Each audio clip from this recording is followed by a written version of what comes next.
when mutual funds face liquidity stress, government immediately consulted with the RBI, SEBI, AMFI. An urgent meeting was held.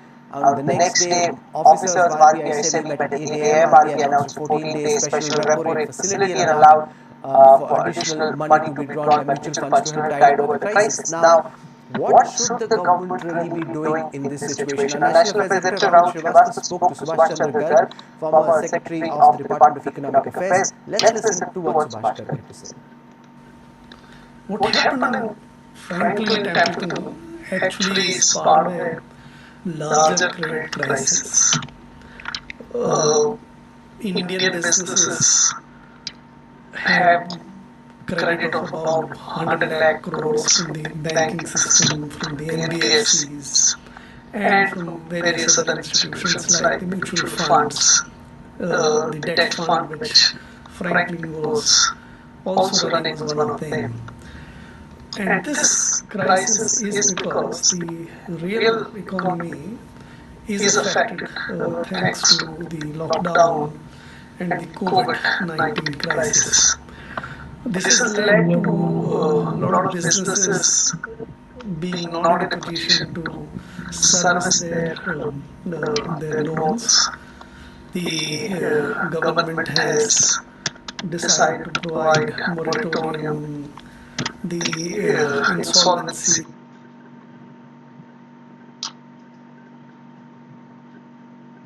To all this is that there is now much less information about the credit quality. The credit worthiness of the borrowers is suspect. This has resulted into lenders being not sure about the credit quality, and the investors into the lending. So remember, the Reserve Bank of India has done bailouts in 2008 and 2013 when it averted a crisis in the debt market by creating a special window. The banks lent to debt funds and passed on assets as collaterals. The Reserve Bank of India accepted those assets as collaterals from the bank and lent money, which they rolled back into the debt fund. So that's the kind of effort that's been made in the past. I want to start by asking Virendra Kumar first. What should the government, the RBI, and other regulators be doing given the situation at hand right now? Everybody putting a bold face that this is not a crisis. Everybody has been prepared and they have done that. But this is actually it is not a crisis of credit or anything, but it is a crisis of, I would say, it's a crisis of belief. If a lot of investors start believing that it is not worth it, the risk that they have assumed or the potential risks they have assumed, and if they turn up that itself can perpetuate. So one has to restore belief. So then, I think RBI just needs to provide a large amount of money, something like 10,000 crores basically allocated to buying bonds on demand, so that there is a real liquidity. Whatever the valuation, why people don't panic in equity market, it is always open. There is a market at some price. Here there is a binary situation. There is a market or there is no market. You can't sell it at any price something. And that creates a kind of situation. And that is not the binary situation.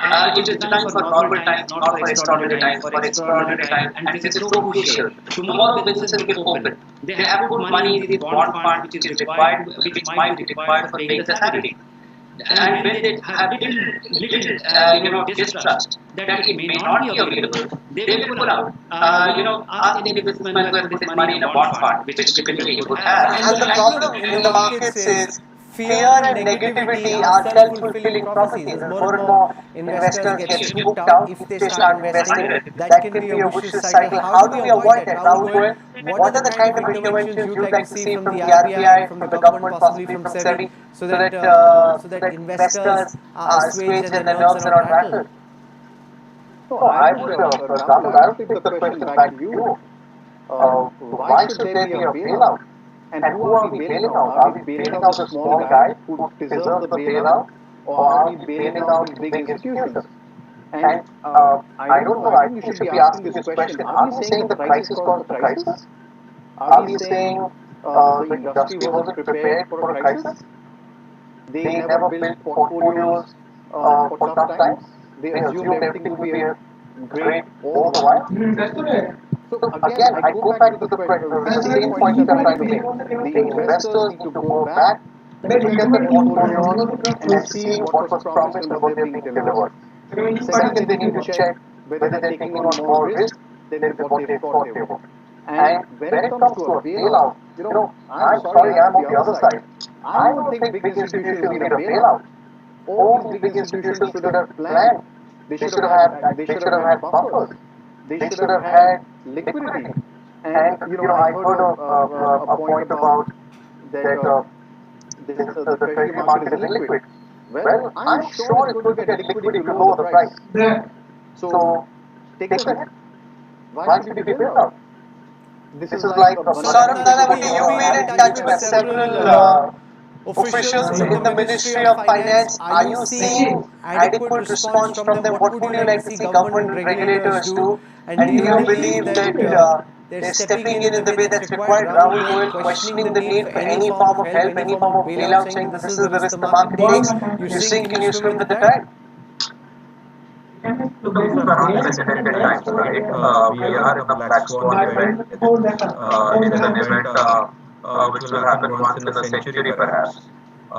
You go back and look at the US markets, where what happened in 2008 and when the Fed bailed them out. I think at this point of time, in the month of March, the kind of intervention which they have done, where they have gone basically to issuers directly and lend them money. They have gone to financial institutions and have bought bonds from them. It's an unlimited quantitative easing which is going on across the globe. So the regulators are there to ensure stability in the market when these kind of disruptions happen. And I think that's exactly what we are seeking at this point of time from RBI and SEBI and the government, that there is a short-term disruption in the liquidity in the market, where for anything which is below AAA rated, perhaps it's just become a bit more difficult than usual times to sell. And kindly provide us with that liquidity at this point of time. Because even when we are talking of these AA companies, these are all the top companies. If you look at Franklin Templeton portfolio, they are all good operating companies in most of the cases. It's more a liquidity issue at this point of time. And that's what we want the government and the RBI to Well, step that's in and not provide entirely us. correct because some of the investment is in Reliance, some of the investment is in EHFL, and some of that has been known to be building up. So obviously, the decisions taken by but the problems of building up, it's also the kind of investment the fund manager made, and now you're having to deal with. Rahul, can I come in?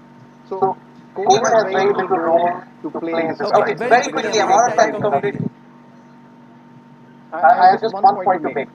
Are we saying the honest taxpayer in this country should bail out the big funds? Think about that. No, it is not. It is for ensuring liquidity environment there. That's a very wrong example. Market can actually, create it as a resulting of disruption, if a lot of people. Okay, Dhirendra Kumar, I'll give you 30 seconds. What do you make of this debate? Dhirendra Kumar, 30 seconds in conclusion. Final words, Dhirendra.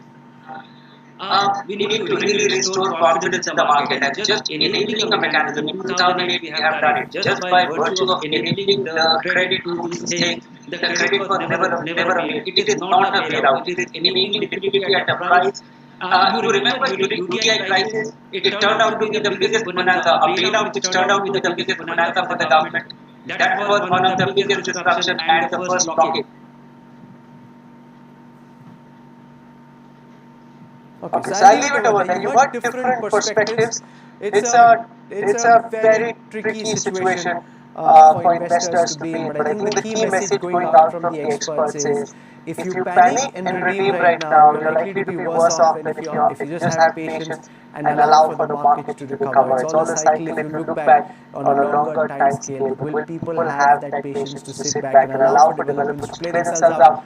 Or will they react in haste and then repent later? We will see what happens. For the time being, Saurabh Nanavati, A. Balasubramaniam, Dhirendra Kumar, and Rahul Goyal for playing the devil's advocate and for joining me on this broadcast. Thank you very much. We'll track very closely what happens next when the markets open. Bye-bye. पर्दे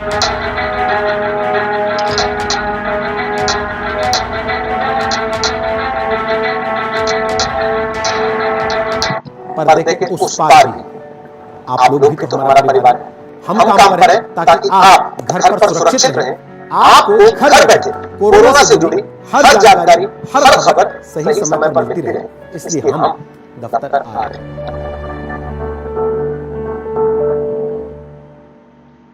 मेरी बीवी, मेरे बच्चे, मेरे माँ बाप मुझसे पूछते हैं मेरी जान की कीमत क्यों नहीं है, मैं ऑफिस क्यों जाता हूँ। तो मैंने उनको कहा कि मैं अपने दूसरे परिवार यानी कि आप लोगों के लिए आता हूँ। मैं चाहता हूँ कि आप तक हर खबर पहुंचे, घर पर रहें, तंदुरुस्त रहें।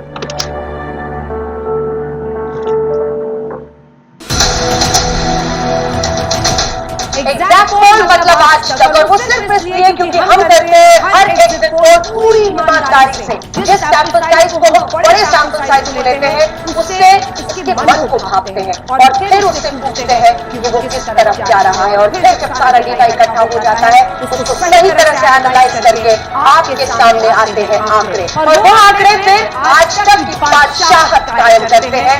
आज तक मतलब एग्जैक्ट पोल।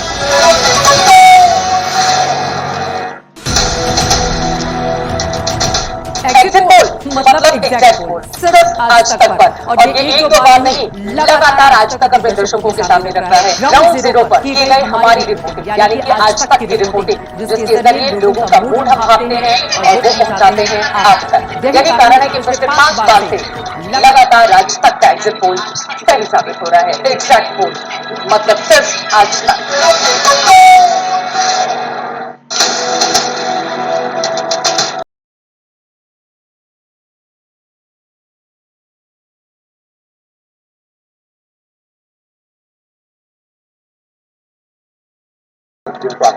उठा के देखिए ना, आपको मालूम पड़ जाएगा। गिनती से पहले ही आज तक बता देता है कि चुनाव का नतीजा क्या होने वाला है, और एकदम सटीक बता देता है। लेकिन आज तक इस देश की जनता की नब्ज पहचान है। इसीलिए तो 20 साल से आज तक इस देश का सर्वश्रेष्ठ न्यूज चैनल है। आज तक मतलब exact pole.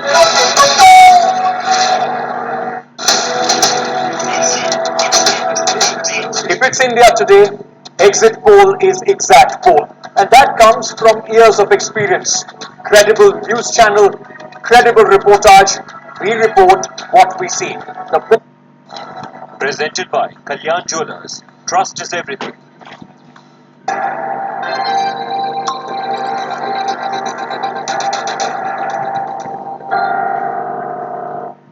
Hello and welcome. Our world is in the fastest, deepest, and widest recession since the Great Depression of the 1930s. Getting out of this great shutdown calls for imaginative, innovative government and corporate policy maneuvering at a scale that hasn't been seen in the history of mankind. Making sense of the collapsing world around us requires deep thinking and rigorous analysis, which goes way beyond any established policy framework. My guest today is the world's best known business commentator, the legendary editor of the Financial Times Daily, Mr. Martin Wolf. The smartest business executives globally listen intently to every word that comes out of his mouth and every article he pens to draw meaning in a rapidly changing world. I am delighted and privileged to introduce to this India Today e-conclave session the Chief Economics Editor of the Financial Times, Mr. Martin Wolf. Mr. Wolf, welcome. Thank you very much. Pleasure. You wrote a book on the last financial crisis, which is called The Shift and the Shocks. How does this crisis compare in its intensity with what you've studied going back in time? So, it's fundamentally different in its origin and nature. This is very important to understand, and this should shape the way it evolves.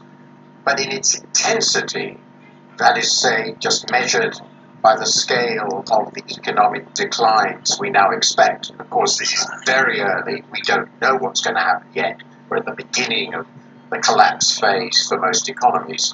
But it seems pretty clear that the output declines in the world economy will be enormously much greater. The IMF expects that the world economy will shrink about 3% this year. I think that's far too optimistic, but in the financial crisis, it didn't shrink as a whole at all. In the developed countries, it shrunk by about 3%. Now, the IMF's forecast is that it will shrink by about 6%, so twice as much. And these are the most optimistic possible assumptions. It's very plausible and a very credible assumptions that the decline in output this time will be much greater than this, in which case, just measured in terms of the intensity of its effects on real output, clearly the biggest decline since the Great Depression, and its speed, it exceeds the Great Depression itself very, very considerably. At this moment, globally, countries face a tough choice between extending the total lockdown, lifting restrictions partially, or saying we'll take the virus in the chest because the cure cannot be worse than the disease. How do you look at this Sophie's choice, and what do you think is the best way forward? Well, first of all, I do think it varies by country because the options countries have for managing it differ, the extent to which they can cushion. The pain for individuals and business varies very much. Their capacity to actually make a lockdown work varies very much, depends on living conditions. But that said, I basically think this choice is a false one. I think it's a mistaken choice. I don't think of it as containment of the disease versus the economy. I think of it as containment of the disease and the economy.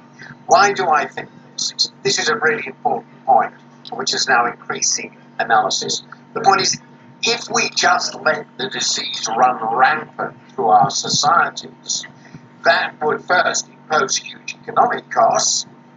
Large parts of the labour force would not be able to work. There will be enormous medical costs associated with managing such a disease, and these are really enormous costs. But just as important, people wouldn't just go back to work. Far from it. People wouldn't go back out to buy. People wouldn't be going to the shops. People wouldn't be travelling. So, with a rampant, uncontrolled disease, the costs, both directly, I'm leaving aside the cost of lives, the costs directly in medical care and economic costs would be enormous. It's not at all clear we could get back to anything like a normal economy. Now, let's suppose we contain it effectively and keep it contained.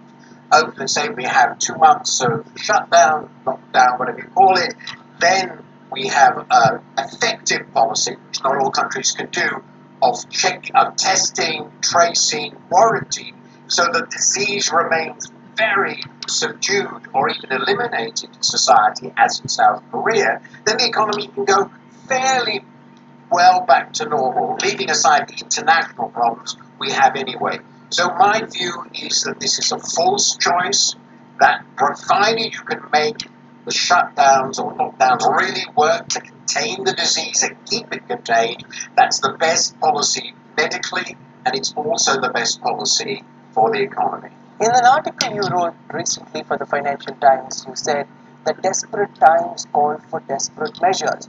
What are the kind of economic measures you'd like to see a country like India take to exit from this great shutdown? Well, the broad measures that we need to see are obviously twofold, or perhaps threefold.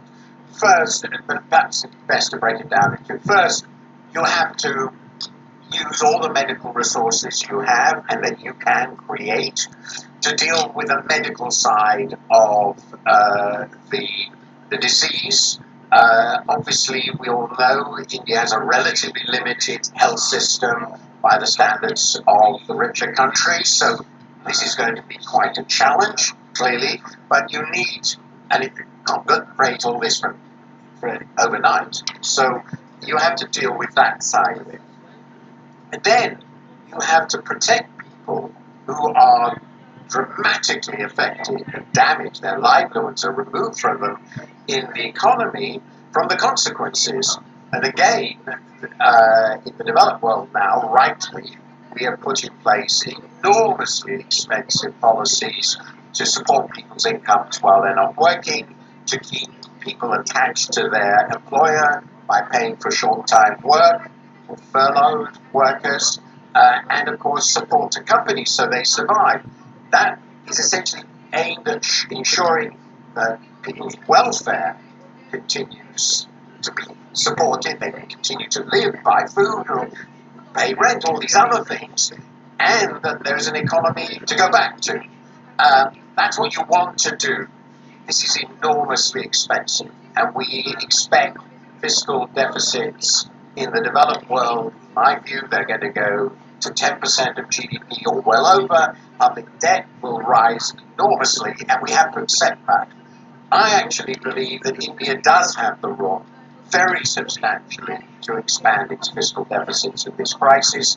India's public finances are largely, almost entirely, self-financed by Indians themselves, and I think India needs to run a very large fiscal deficit. But clearly, the capacity of India to do the same for its huge population as, say, Britain or Germany is able to do is smaller, and they're much more painful choices for the government to make. Now, virtually every sector of the Indian economy has been hard hit by the pandemic crisis. Corporates after corporates are seeking bailouts and financial stimulus. As you mentioned, government resources are stretched and they are limited.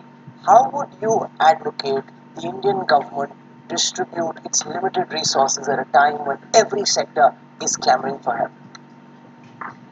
Well, I suppose my view is if the Indian government has made the fundamental decision that it must contain the pandemic, that it must essentially suppress the pandemic, this is an immensely heroic decision to take in a country of the complexity and scale of India. But if you've made that decision, the necessary condition for making that work at all is that you support the people's livelihood.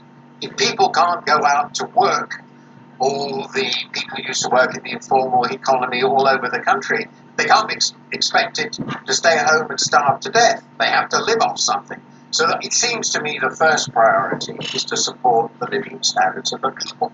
The second thing, obviously, is to support companies. My own view in India would be, because in any case this has worked very well, put a halt on all bankruptcy proceedings.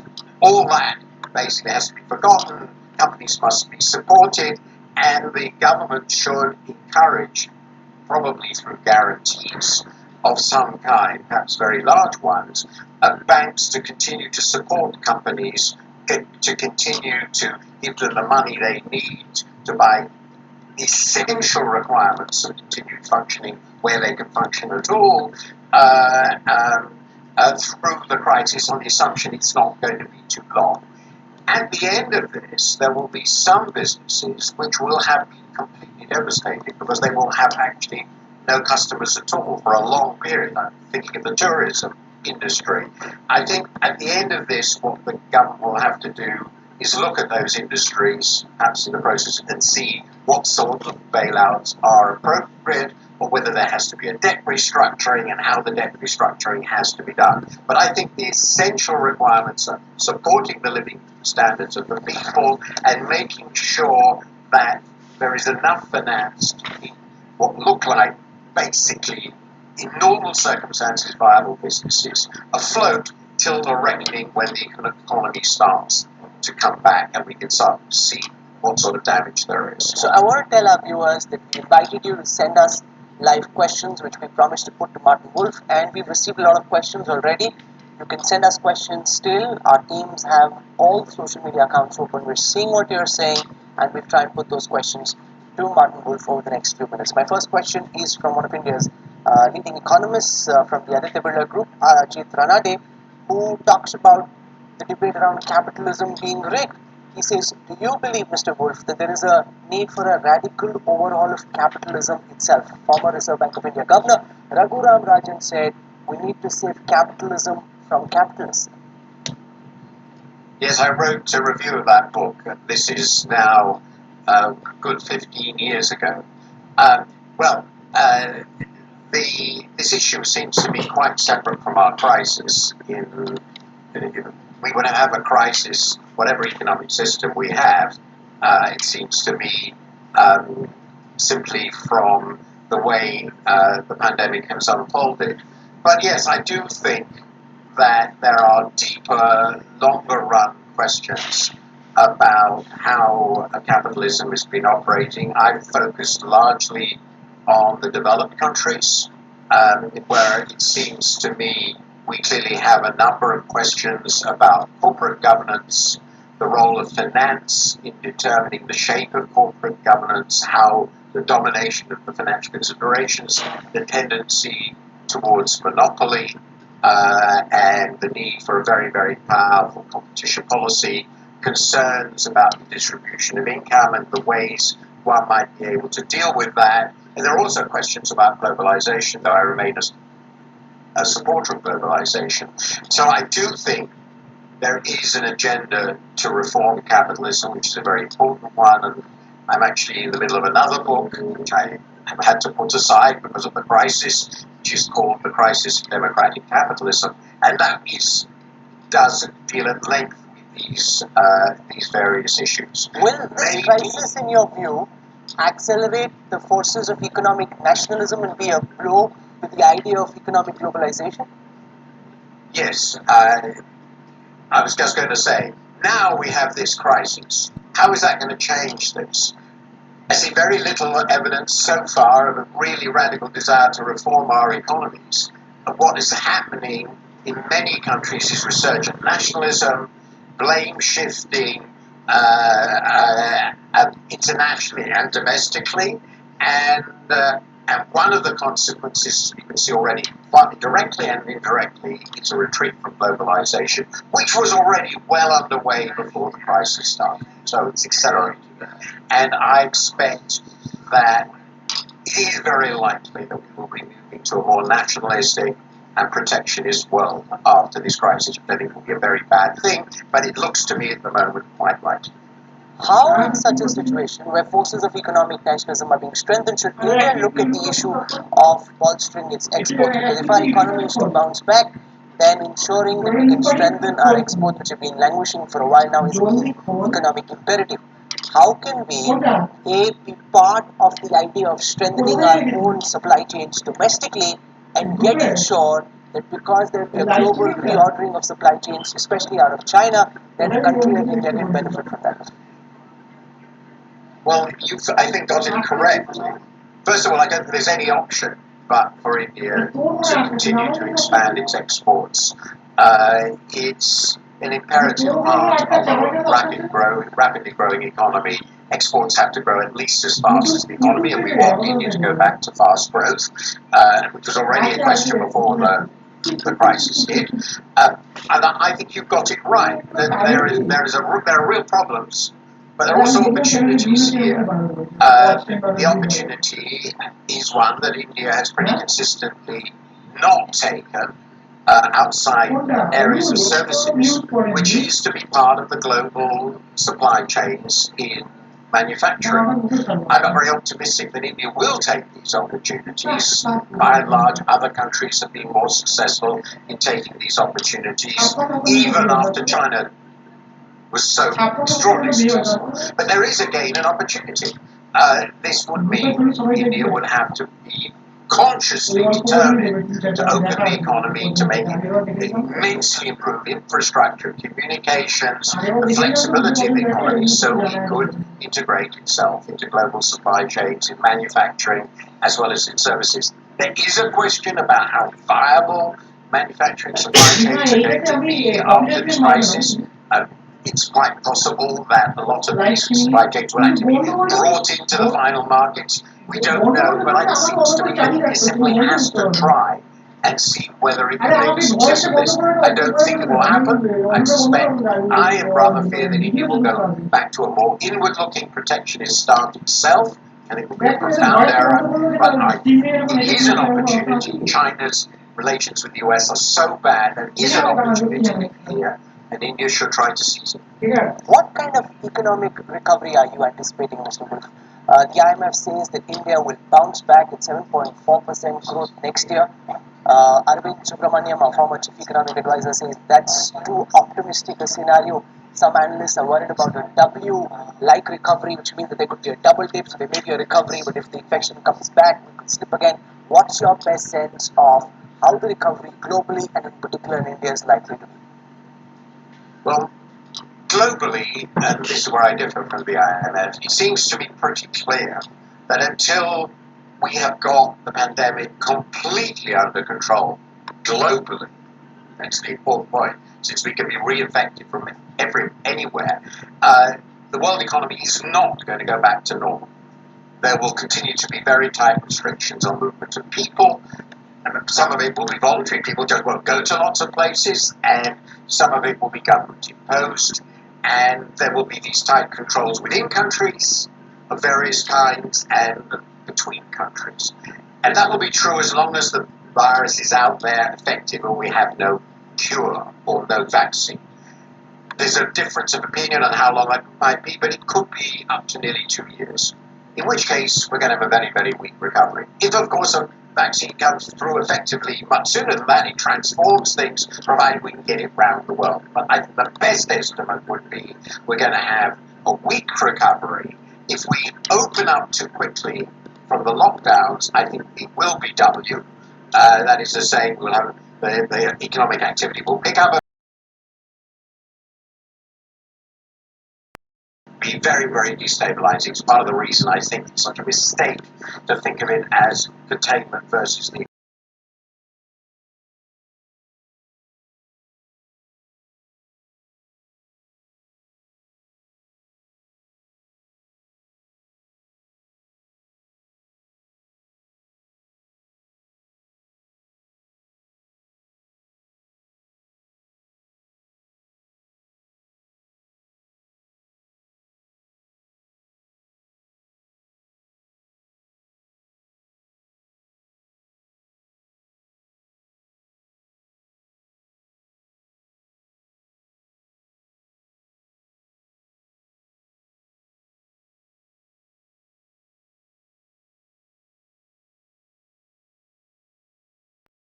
much more than twice.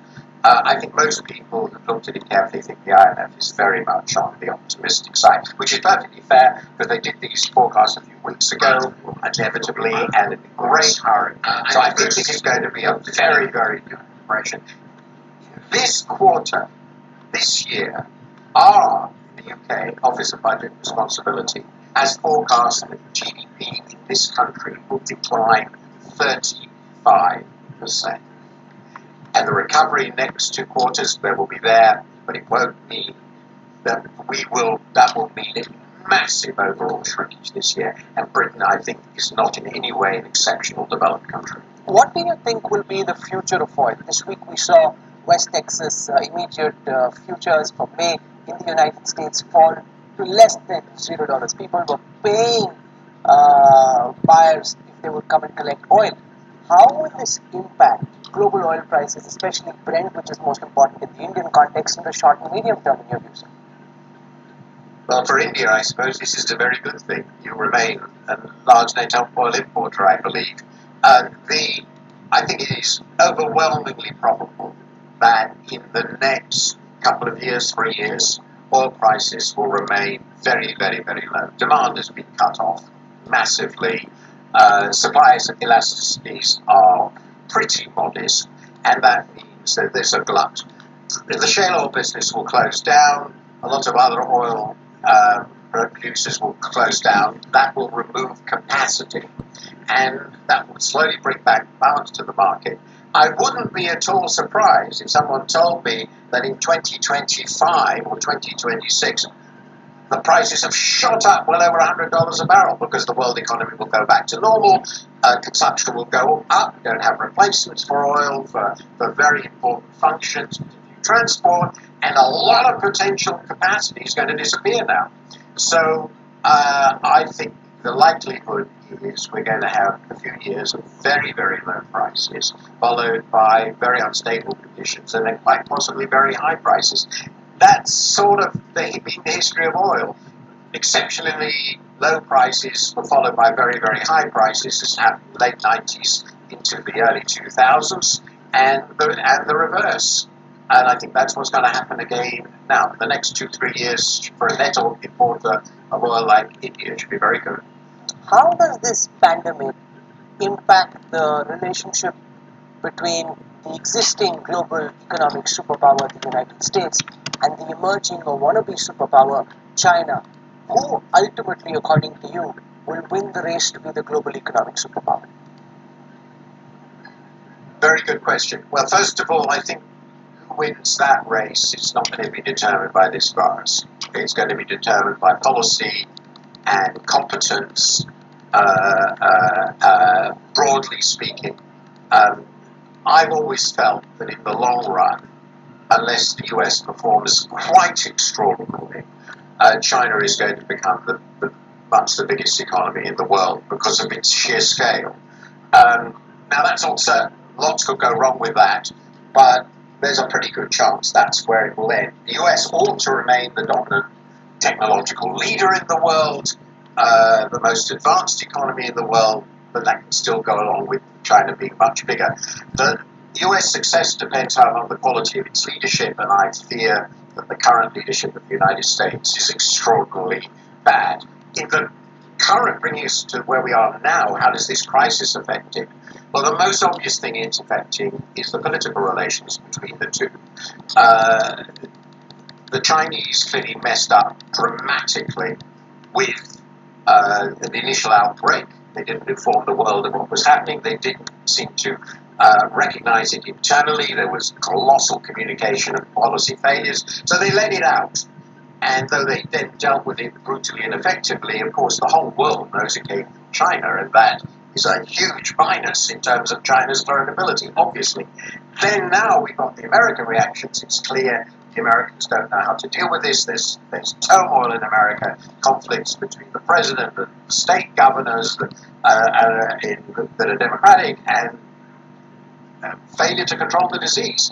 So Mr. Trump is doing what Mr. Trump does. He will be anti-Chinese, and there are lots of other Americans by now who have become very hostile to China. So I do think that relations between the two superpowers, which will affect the long-term future of the world economy and the world, are going to be dramatically worsened by this event. There is a growing demand in different countries of the world, especially in different states in the United States, where they're saying China must be made to pay for causing so much significant economic damage to the world. Do you believe, Mr. Wolf, that China must pay for this crisis?